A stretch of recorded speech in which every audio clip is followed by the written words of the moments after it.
मार्च 2025 की एक घटना आपको याद होगी जब सहारनपुर के गंगो इलाके में एक बीजेपी नेता ने अपनी पत्नी और 3 बच्चों की अपने लाइसेंसी पिस्टल से गोली मारकर हत्या कर दी थी। आपको पता होगा कि योगेश रोहिला नाम के बीजेपी नेता के ऊपर ये आरोप जो है वो लगे थे कि उन्होंने अपनी पत्नी और 3 बच्चों को गोली मारकर मौत के घाट जो है वो उतार दिया है। इस घटना को जिसने भी सुना था वो हर हर कोई व्यक्ति जो है वो हैरान रह गया था। हर कोई व्यक्ति यही सोच रहा था मन में कि कैसे कोई इंसान अपने 3 मासूम बच्चों और पत्नी को मौत के घाट जो है वो उतार सकता है। शुरुआत में चर्चाएं चल रही थी कि योगेश रोहिला जो है वो कहीं ना कहीं अपनी पत्नी के चरित्र पर शक करता था, जिसकी वजह से उसने अपनी पत्नी की तो हत्या की है, साथ ही साथ अपने तीनों बच्चों को भी जो है गोली मारकर मौत की नींद जो है वो सुला दिया है। काफी हैरान कर देने वाली ये घटना थी। पूरे उत्तर प्रदेश के साथ साथ देश भर में ये घटना जो है वो सुर्खियों में आई थी, क्योंकि बीजेपी का एक नेता जिसका नाम योगेश रोहिला है, उसने अपने पूरे परिवार का ही खात्मा जो है वो कर दिया है। वो व्यक्ति जो अपने पूरे परिवार से बेहद प्यार करता था कि आखिर वो कैसे अपने पूरे परिवार का जो है वो खात्मा कर सकता है। शुरुआत में ये भी पता लगा था कि योगेश रोहिला की जो मानसिक स्थिति है वो ठीक नहीं है। योगेश रोहिला ने अपनी पत्नी और बच्चों का कत्ल करने के बाद खुद ही जो है वो पुलिस को फोन किया था और पुलिस को सूचना दी थी कि अब सब कुछ खत्म हो गया है।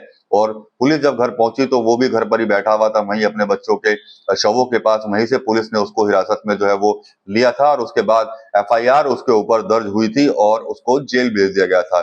जेल में भी योगेश रोहिला का जो व्यवहार था वो कहीं ना कहीं सामान्य लोगों की तरह नहीं था। वो खुद को अकेला ज्यादा रखना पसंद करता था। बताया ये भी जा रहा है, सूत्र बताते हैं जेल के, कि वो अक्सर दीवारों से जो है वो बातें करने लगा था। उसने कई बार अपने साथ भी कुछ गलत करने की कोशिश जो है वो वहां पर की थी। जिला जेल के एक अनुरोध पर डॉक्टर्स की एक टीम ने योगेश रोहिला का मेडिकल परीक्षण जो है वो किया। 14 दिन तक योगेश रोहिला की हर गतिविधि पर उन्होंने नजर रखी, जिसके बाद अब कहीं ना कहीं योगेश रोहिला को एक मानसिक रोगी जो है वो करार दे दिया गया है। जिसके बाद अब जो बीजेपी के नेता रहे हैं योगेश रोहिला, उनको सहारनपुर जेल से शिफ्ट करके वाराणसी के मानसिक रोगी कारागार में जो है वो वहां पर भेज दिया है, जहां पर उनका इलाज जो है वो चल रहा है। योगेश रोहिला जो कि 22 मार्च 2025 से यहाँ 302 के मुकदमे में बंद था, उसका व्यवहार कुछ असामान्य लग रहा था। असामान्य व्यवहार को देखते हुए मुख्य चिकित्सा अधिकारी जौनपुर से संपर्क किया गया तथा उसकी मानसिक जांच कराई गई। मानसिक जांच में यह पाया गया कि वह मानसिक रूप से बीमार है और तदनुसार मानसिक चिकित्सालय के विशेषज्ञों ने जिला अस्पताल के विशेषज्ञों ने उसे मानसिक चिकित्सा हेतु संदर्भित कर दिया गया। कारागार का अपराधियों के लिए मानसिक चिकित्सालय वाराणसी में स्थित है, इसलिए अब उसे जो है 23/9 को बनारस शिफ्ट कर दिया। तो कितने डॉक्टर के पैनल ने जो है उसे जो मानसिक रोगी घोषित किया?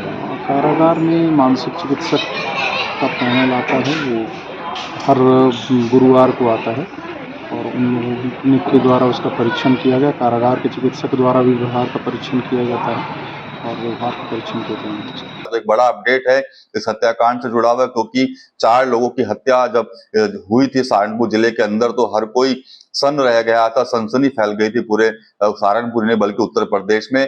और हत्या करने वाला कोई और नहीं था बल्कि एक पिता था और एक पति था, जिसने अपने 3 मासूम बच्चों के साथ साथ अपनी पत्नी को भी जो है मौत के घाट उतार दिया था। टीम 9 यूपी के लिए सहारनपुर से विकास कर रही है।